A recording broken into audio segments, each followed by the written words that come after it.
Déjenme contarles que alrededor del mundo se han construido varios edificios. Se han construido torres impresionantes. Se han construido, por ejemplo, si hablamos de edificios y torres altas, podemos hablar del Hotel Burj Khalifa. Es un edificio, es el más alto del mundo. Ese está en Dubái, Emiratos Árabes Unidos, y tiene 828 metros de altura y 163 pisos. Y el que le sigue es la Torre Mordecai 118. El 118 es porque tiene 118 pisos. Este edificio está en Kuala Lumpur, en Malasia. Tiene 679 metros de altura. El tercero es la Torre de Shanghái, en Shanghái, China, con 632 metros de altura y 128 pisos. Y así, el cuarto es la Torre Macá Royal Clock en la Meca, Arabia Saudita, con 128 pisos. Y el quinto es el Centro Ping An Finance en Shenzhen, China, con 120 pisos. Fíjese que son torres impresionantes.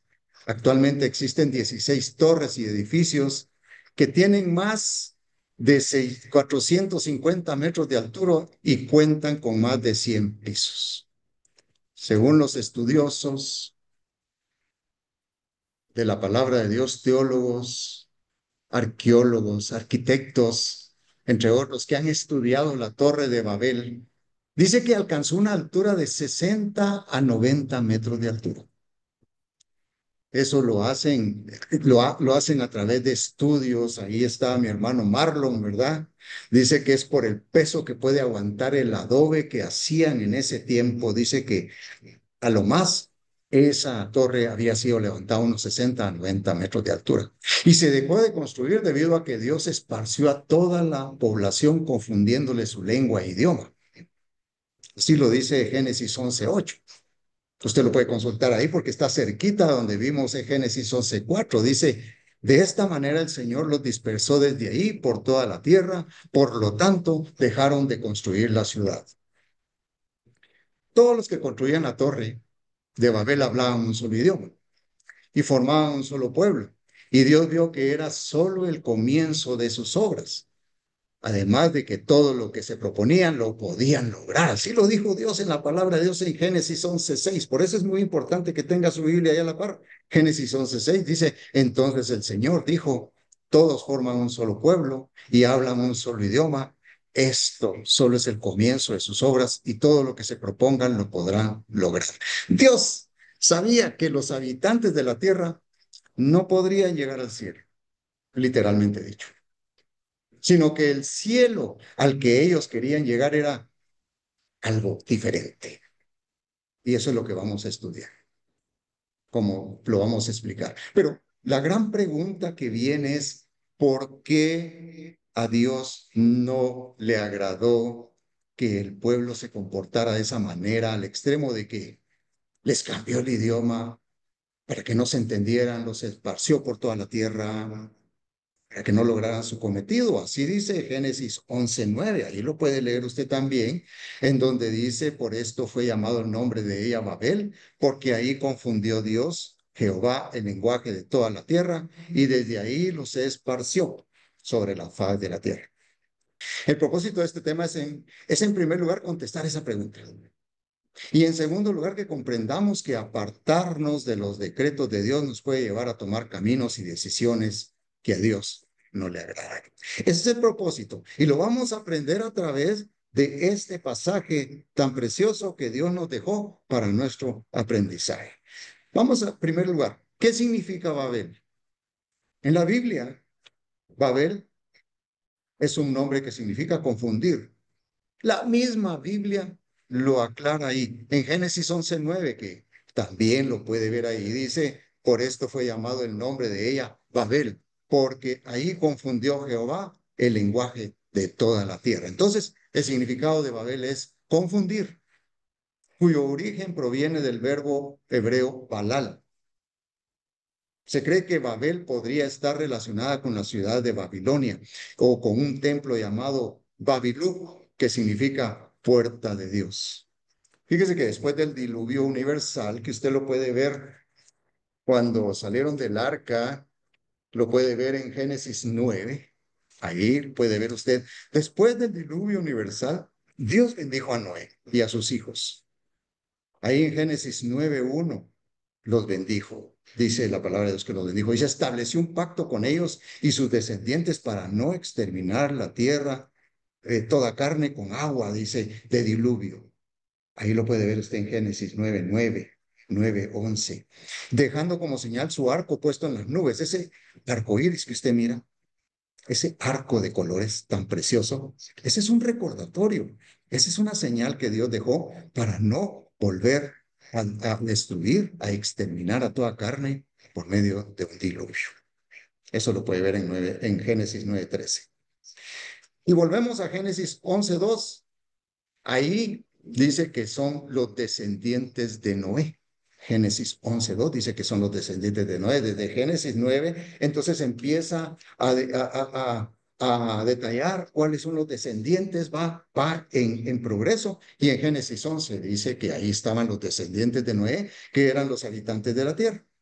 Salieron del oriente y hallaron una llanura en la tierra de Sinar y se establecieron ahí. Otro punto, Sinar. ¿Qué es Sinar? Sinar es una palabra hebrea que se refiere a la llanura aluvial de Mesopotamia. ¿Qué quiere decir aluvial? Se le llama a aquellas tierras que han sido formadas con sedimentos o un lodo fino provocados por las aguas de los ríos que han pasado por ahí, que contienen minerales suficientes y especiales para el cultivo. El nombre de Sinar puede ser una derivación del hebreo Shene Neharot, que significa dos ríos. Entonces, con razón, ¿verdad? Se llama aluvial a aquellas tierras, como bien lo expliqué, porque significa dos ríos. Según la historia, la tierra de Sinar se encontraba entre los ríos Tigris y el Éufrates. Era una gran llanura aluvial, dice, y era preciosa. Preciosa esa tierra que llamó la atención de estos habitantes, ¿verdad? Así lo dice en Génesis 14:1 y 14:9. Ahí mencionan a un rey, a un Rafael, que era el rey de Sinar. También en el 14, ya yéndonos más adelante, cuando sucedió de que unos reyes se unieron para secuestrar a Lot y a toda su familia. Ahí estaba incluido un rey que se llama Anrafel, que era el rey de Sinar. Aún en la Biblia se menciona Sinar, la tierra de Sinar. En Isaías 11:1, Daniel 1:2, Zacarías 5:11, se menciona esa tierra. Pero Sinar era un valle precioso y el lugar estaba situado en la Mesopotamia que más tarde fue llamada Babilonia. De hecho, en Daniel 1:2 se indica que Dios entregó en manos de Nabucodonosor al rey Joacim y parte de los utensilios de la casa de Dios fueron llevados a la tierra de Sinar, que es actual. ¿Usted quiere saber dónde estaba esa tierra? Actualmente ese territorio lo conocemos como Irak. Era Irak. Entonces, ahí en ese pasaje de Daniel fue entregado Joacim al rey Nabucodonosor. Fue juicio que Dios estaba teniendo con el pueblo de Israel. Y entonces todo eso lo llevaron a la tierra de Sinar, a la casa de su Dios, y colocó los utensilios en la casa del tesoro de su Dios Nabucodonosor, ¿verdad? Daniel 1:2 lo dice así. Los descendientes de Noé se establecieron en la tierra de Sinar y estando todos juntos decidieron ahí construir una tierra y una torre cuya cúspide llegara al cielo. Y entonces aquí vamos a pasar. Entonces así lo dice Génesis 11:4. Dijeron, vamos, edifiquemos una ciudad y una torre cuya cúspide llegue al cielo. Y hagámonos un nombre por si fuéramos esparcidos sobre la faz de toda la tierra. Ya teniendo claro dónde estaba prácticamente Babel, ya dijimos que estaba por Irak. Entonces los habitantes de la tierra tenían una sola lengua y unas mismas palabras. Entonces, había un buen entendimiento entre ellos, entre las comunicaciones. La idea de construir una torre cuya cúspide llegara al cielo fue una gran idea para ellos. Entonces se lo propusieron y empezaron a construirla. Y según los habitantes, contribuían en la construcción de la Torre de Babel. Todos, ¿verdad? Ahí en comentarios que encontré de Flavio Josefo, que era un judeo romano historiador, que lo que hacía más que todo, su estudio se basaba en hacer, y escribió un libro de antigüedades judías. Él fue una figura central del movimiento de la búsqueda del Jesús histórico y por medio de la información que él recopiló, se ha logrado, los arqueólogos han logrado reconstruir las ciudades antiguas. Entonces, Flavio Josefo en sus comentarios se indican que todos los habitantes de la tierra ayudaban en la construcción, los hombres, las mujeres, los niños, todos están, y llegaron a levantar de 60 a 90 metros de altura en 43 años. Era un proyecto grande, pero Dios sabía que no podrían llegar al cielo. Aún así, en Génesis 11, 5, 6 dice, y descendió Jehová para ver la ciudad y la torre que edificaban los hijos de los hombres. Y dijo Jehová, he aquí, el pueblo es uno, y todos estos tienen un solo lenguaje, y han comenzado la obra, y nada les hará desistir ahora de lo que han pensado en hacer. Después de ello, Jehová dijo, ahora pues, descendamos y confundamos ahí su lengua, para que ninguno entienda el habla de su compañero.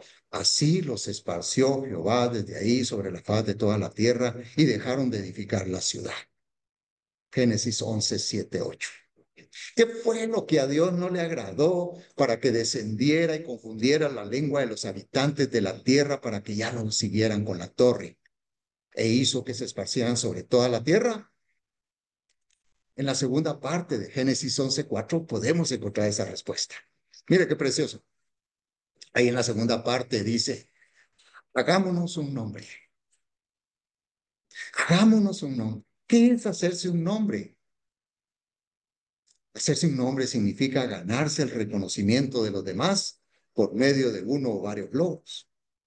Implica ser reconocido por los demás por medio de logros, comportamiento, honestidad, decoro, calidades, condiciones humanas, profesiones. De manera que es una acción cuyo objetivo es ser admirado por los demás y eso puede hacer que la persona se sienta que es mejor que otros. Si vemos en Génesis 11:4 en la nueva versión internacional, vamos a consultar otra versión de la Biblia, no Reina Valera 60, sino nueva versión internacional, y nos da la respuesta. ¿Qué te vamos a entender con eso de hacernos un nombre? Ahí dice, construyamos una ciudad con una torre que llegue hasta el cielo. De ese modo nos haremos famosos. Es hacerse famoso. De manera que hacerse famoso significa hacerse un nombre, ¿verdad? Lo cual denota que alguien quiera llegar a ser una persona que alcance la admiración de los demás. Entonces, lo que Dios vio en ellos es que tomaron el camino del orgullo.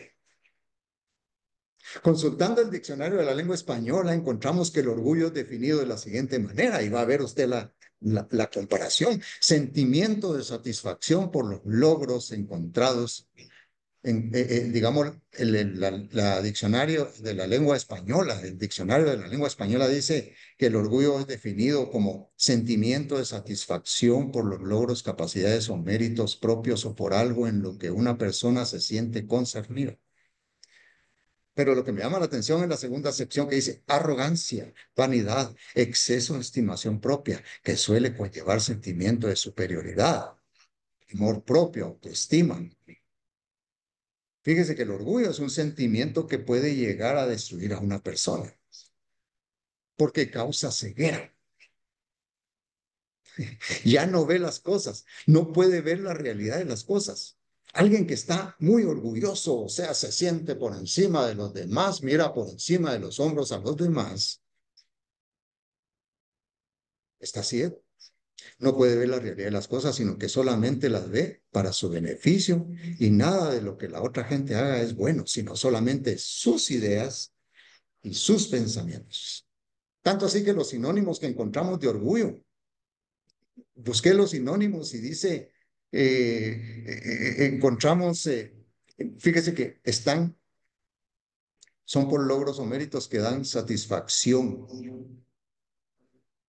enorgullecimiento, ufanía, vanidad, presunción, engreimiento, petulancia, ínfulas, suficiencia, endiosamiento, pedantería, arrogancia, soberbia, altanería, altivez. Mire, el orgullo es tremendo. En cuanto a los antónimos de orgullo, son la vergüenza, insatisfacción, humildad y modestia. O sea, esos son los antónimos, o sea, lo contrario, ¿verdad? Cuando las personas se proponen hacer un proyecto de gran magnitud, al terminarlo se sienten orgullosos de ello y hasta lo promocionan en todo el mundo. Las 16 torres o edificios más altos son el orgullo de sus países y cada uno está siempre planificando cómo hacer una torre más cerca porque sienten orgullo para quitarle el primer lugar al otro, ¿verdad?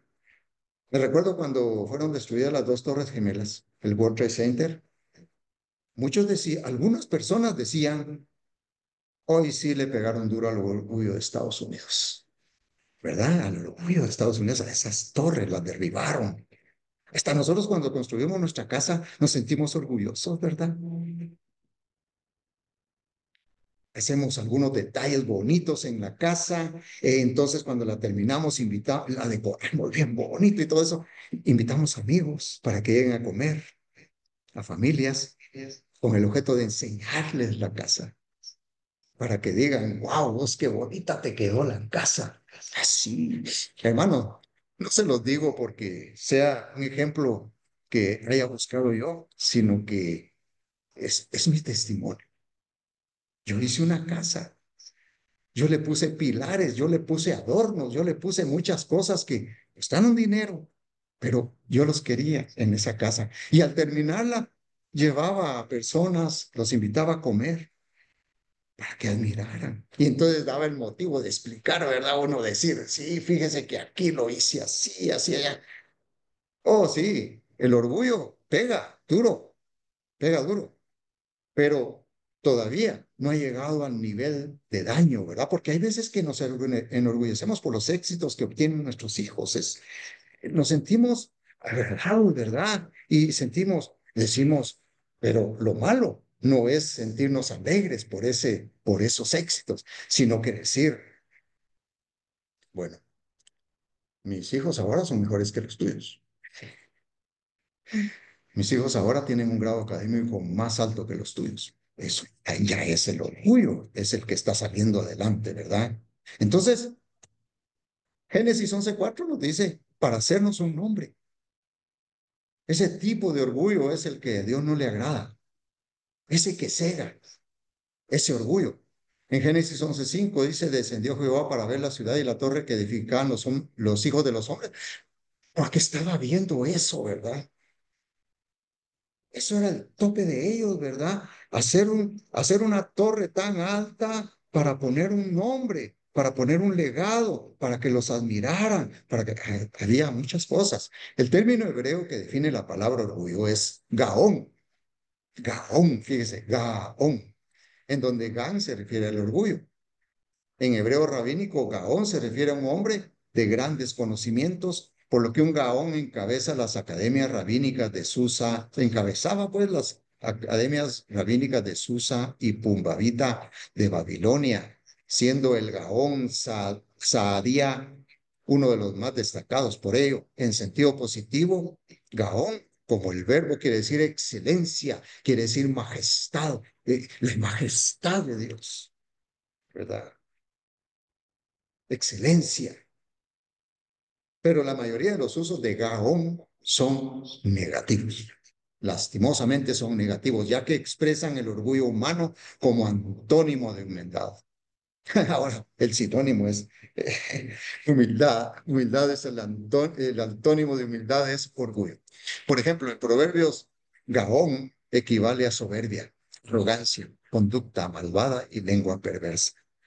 Esta es la clase de orgullo que a Dios no le agrada, porque lleva al humano a cometer actos para engrandecerse y sentirse superior a otros, ya sea académicamente, económicamente, culturalmente, deportivamente, profesionalmente, todo eso. Si se siente superior a otros, entonces ese orgullo es el que a Dios no le agrada. Y equivocadamente considerar que no necesito, es que el orgullo realmente cuando está incrustado, cuando se llega a pegar en la persona, siente que ya no necesita de la ayuda de nadie, siente que es autosuficiente, siente que todo lo puede.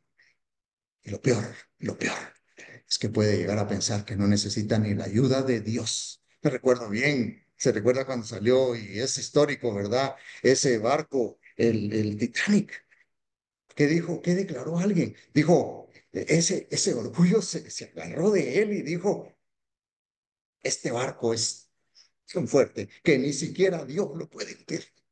Y un iceberg lo hundió.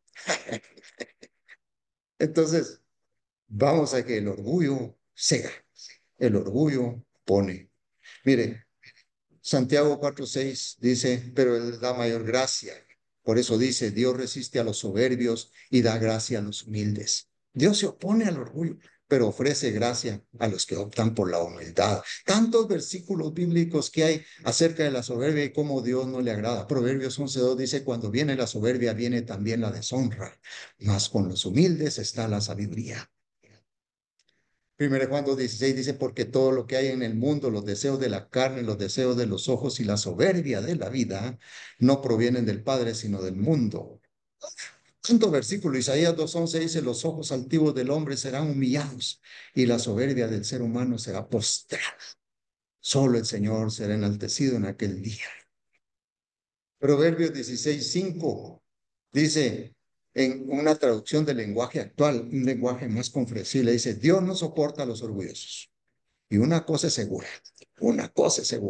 no los dejará sin castigo. El orgullo es ofensivo para Dios y atrae consecuencias si no se controla. Romanos 12:3 dice, porque por la gracia que me ha sido dada, digo a cada uno de vosotros, no tengáis más alto concepto de vosotros mismos que el que debéis tener. Antes bien, tened un concepto sobrio de vosotros mismos conforme a la fe que Dios repartió a cada uno.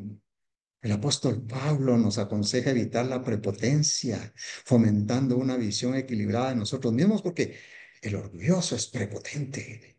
El orgulloso, cuando él pide algo, quiere que se le escuche. Y si no se le escucha, es prepotente. Él tiene unos comportamientos tan altos de la autoestima, tiene una super autoestima, pues el apóstol Pablo tenía muchos méritos. Él era hebreo de hebreos, estudió en la Universidad de Tarso, estuvo a los pies de Gamaliel estudiando, decía que él era circuncidado el séptimo día, era al séptimo día creo que era, no me recuerdo, que era fariseo, cuidador de la ley, celoso, tan celoso era de que mandaba a traer a los que andaban predicando sobre Jesucristo por celo, ¿verdad? Y todo eso, dice en Filipenses 3:5-7, todo eso, dice, los estima, aún estimo todas las cosas como pérdidas por la excelencia. Hablamos de la excelencia, la majestad del conocimiento de Cristo Jesús, mi Señor, por amor del cual lo he perdido todo y lo tengo por basura para ganar a Cristo. Qué maravilloso, es un ejemplo de humildad. El apóstol Pablo nos da un ejemplo de humildad porque mire cuántas cartas el Espíritu Santo le inspiró. Yo decía el otro día, casi el Espíritu Santo casi le inspiró al apóstol Pablo un 40% de la Biblia, de todas las cartas que escribió a las iglesias para dirigirlas.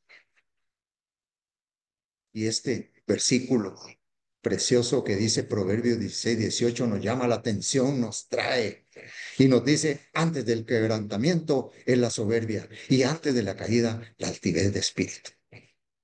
Antes del quebrantamiento de la soberbia. O sea que las personas que son muy soberbias, orgullosas, van subiendo y llega un momento en que ese golpe es duro, ese golpe es duro, caer, caer.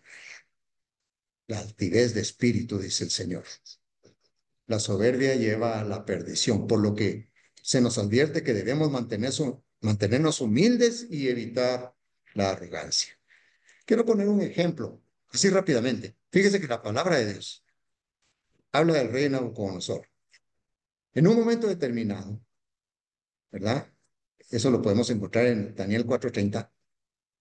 Dice que habló el rey, se refiere a Nabucodonosor. Habló el rey y dijo, ¿no es esta la gran Babilonia que yo edifiqué para casa real con la fuerza de mi poder y para gloria de mi majestad? Mire qué palabra de orgullo. Y dice la Biblia en Daniel 4:31-33 que aún estaba la palabra en la boca del rey cuando vino una voz del cielo y le dijo, a ti se te dice, rey Nabucodonosor, el reino ha sido quitado de ti y de entre los hombres te arrojarán. Y con las bestias del campo será tu habitación, y como a los bueyes te apacentarán. Y 7 tiempos, o sea, se requería 7 años, pasarán sobre ti hasta que reconozcas que el Altísimo tiene el dominio en el reino de los hombres, y él comía hierba como los bueyes, y su cuerpo se mojaba como el rocío del cielo, hasta que su pelo creció como plumas de águila y sus uñas como las aves. ¿Qué castigo? Por el orgullo. Cayó. El rey Nabucodonosor ya había sido avisado, ya había sido advertido de este evento. Anteriormente podemos ver en Daniel 4:13-18 que el rey tuvo un sueño, que había un árbol frondoso con grandes ramas, que se anidaban ahí muchas aves del campo y que daba frutos y todo eso. Y vino un ángel del cielo y cortó ese árbol, pero dejó las raíces. Y él le dijo que le interpretaran ese sueño y Daniel se lo interpretó con la ayuda del Señor y le dijo que ese árbol era él y que él era el que proporcionaba todo eso porque Dios así lo había puesto.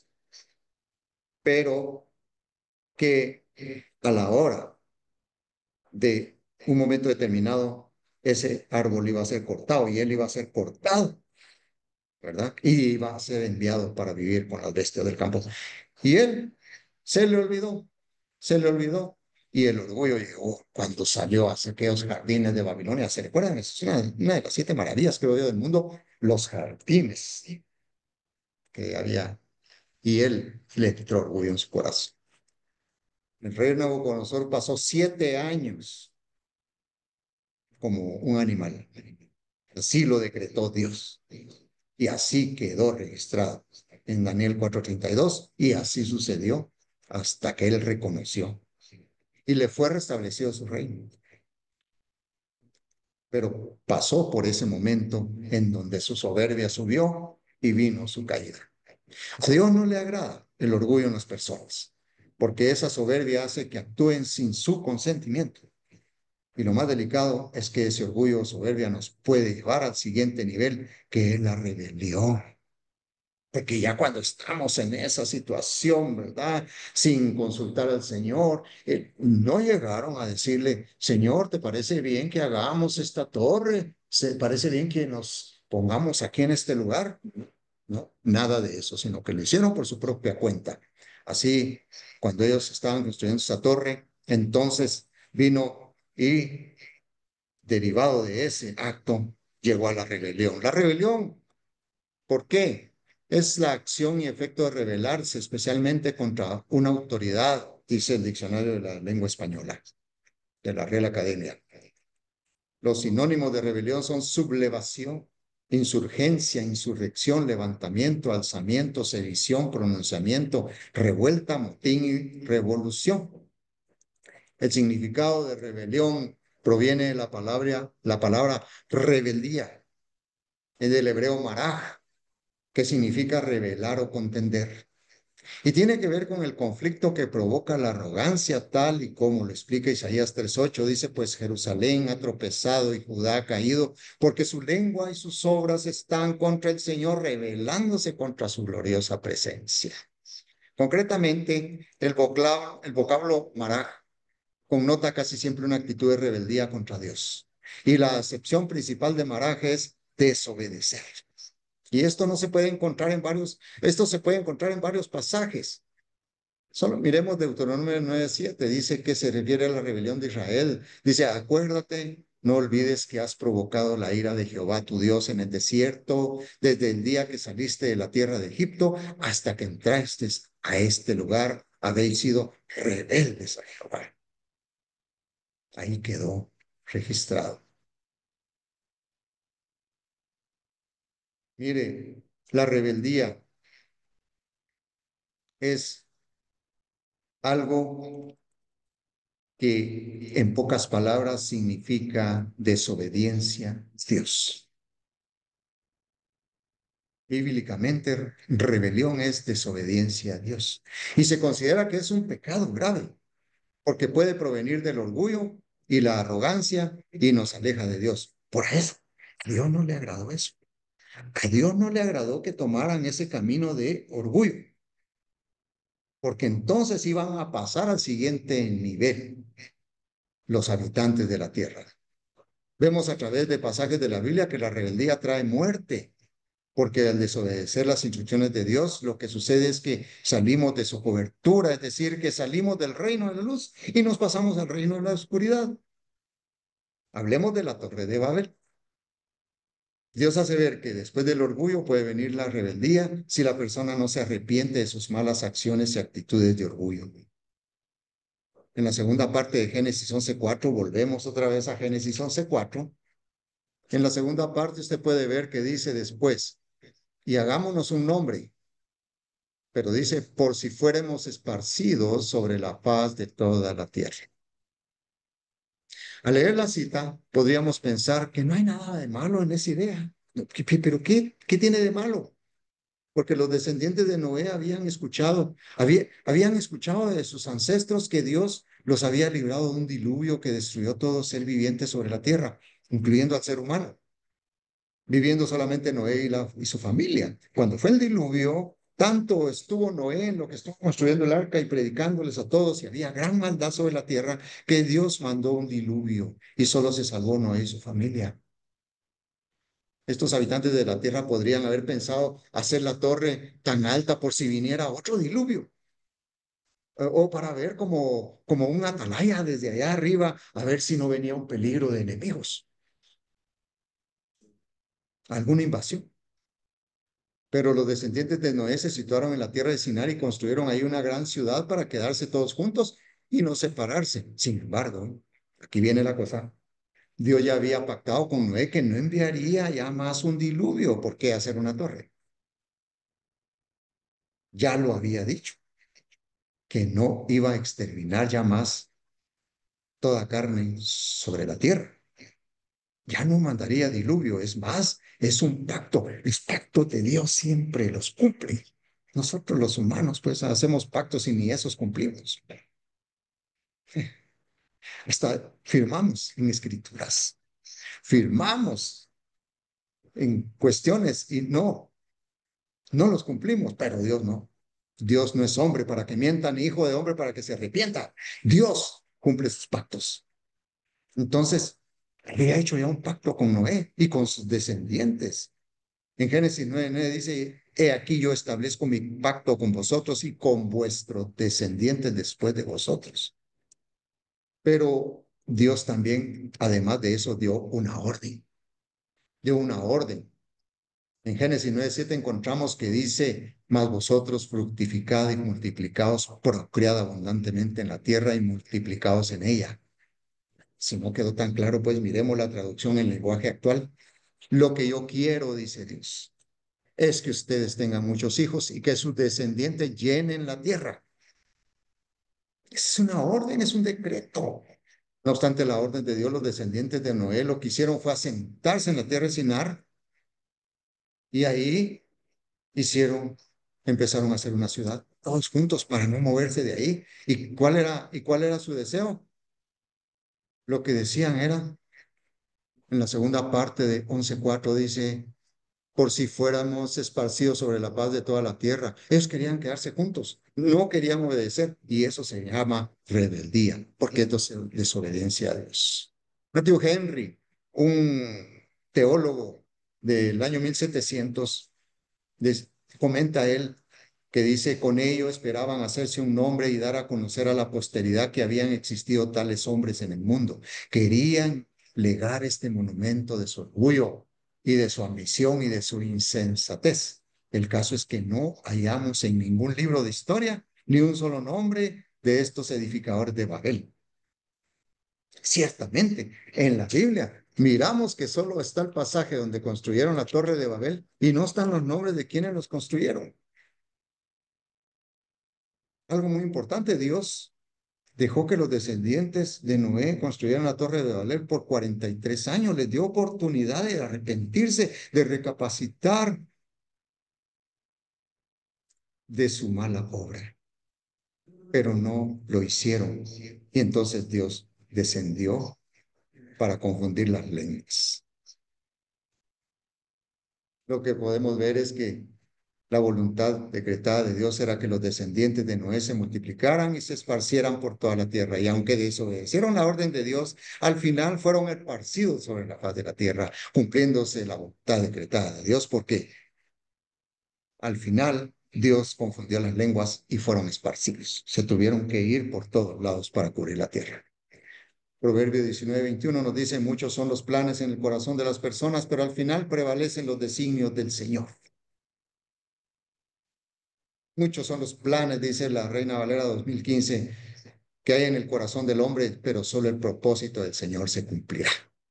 La Torre de Babel representa la difusión de las diversas lenguas que se habían en el mundo y el inicio de algo tan importante para los humanos como la comunicación, pero más importante, también representa el pecado de la soberbia por la voluntad de querer alcanzar el cielo.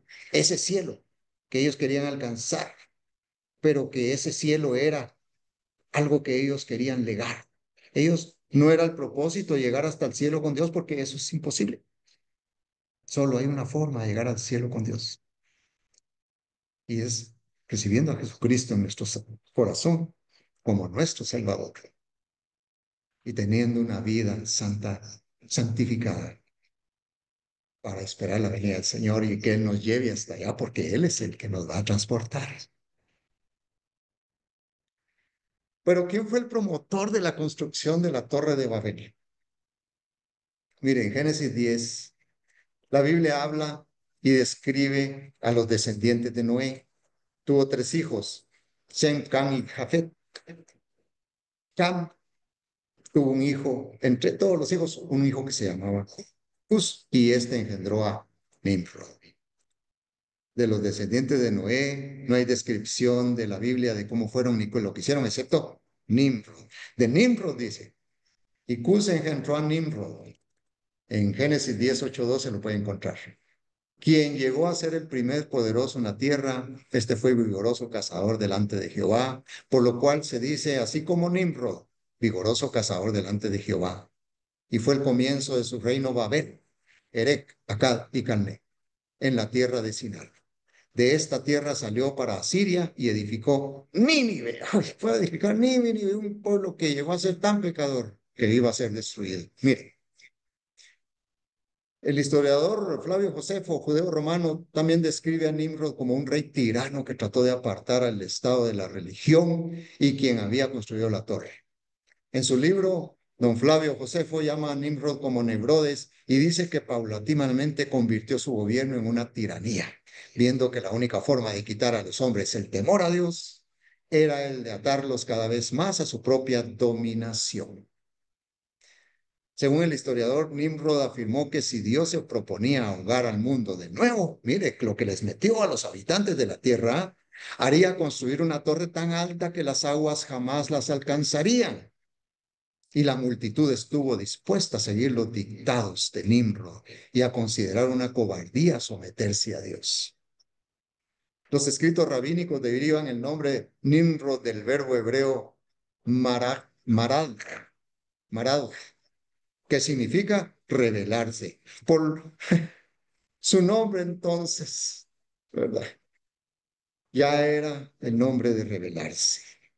Y él convenció, incitó al mundo entero a rebelarse. El nombre de Nimrod, su significado es rebelde. Eso lo dice un diccionario bíblico sencillo. Entonces vemos a Nimrod como el precursor de la idea para la población, para desobedecer los decretos de Dios y así cumplir sus propios deseos y objetivos. Algunos opinan, algunos teólogos, algunos estudiosos opinan de que Nimrod tenía muchos aspectos de el otro con el que se compara y que hizo estos mismos actos que eran Satanás, que es Satanás. Satanás convenció a la tercera parte de los ángeles a rebelarse contra Dios queriendo usurpar su trono, por lo que fueron expulsados del cielo y arrojados a la tierra después de librar una gran batalla, una gran guerra. Eso lo podemos ver en Apocalipsis 12, 3, 9. Nimrod convenció a toda la población a desobedecer los decretos de Dios para cumplir sus propios deseos y objetivos, ya que llegó a ser un rey poderoso y opinan que Nimrod fue un tipo de Satanás que usó a todos los habitantes para hacer una torre con el fin de regresar al cielo. Eso es como que tenía la idea también y por eso Dios descendió a confundir las lenguas. Eso opinan algunos estudiosos, ¿verdad? Proverbios 17:11 nos dice, el malo solo busca la rebelión, un mensajero cruel será enviado contra él. La rebelión es algo que al Señor no le agrada. Y es por una sola razón. El que toma el orgullo del orgullo, toma el camino del orgullo y pasa a la rebelión, lo que sucede es que llega a una separación con él. A Dios le agrada que nosotros lleguemos con él, que nos acerquemos a él.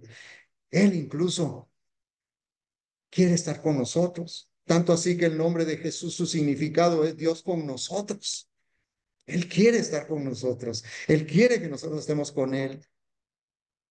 Pero el orgullo y la rebelión lo que provocan es esa separación. No es permitido eso.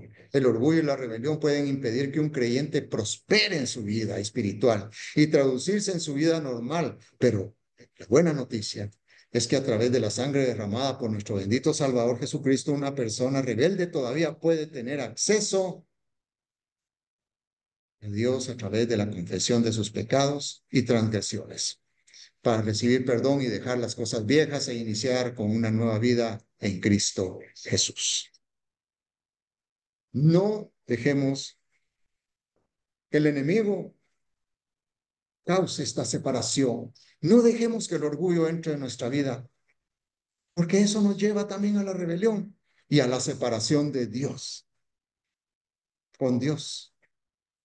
No dejemos que el enemigo tome eso porque hay camino que al hombre le parece derecho, pero su fin es camino de muerte, dice Proverbios 14:12. Entonces, en conclusión, nosotros, con la construcción, los habitantes de la tierra, con la construcción de la Torre de Babel, lo que pasó fue que pasaron al camino del orgullo y la rebelión. Dios nos dejó una gran enseñanza, nos deja una gran enseñanza aquí para que lo tomemos en consideración, para que no caigamos en la rebelión, en el orgullo y la rebelión, que sabemos, lo repito, es desobedecer a Dios, dejar de hacer lo que Dios manda. Hay muchas personas que se han vuelto ciegos ante el orgullo.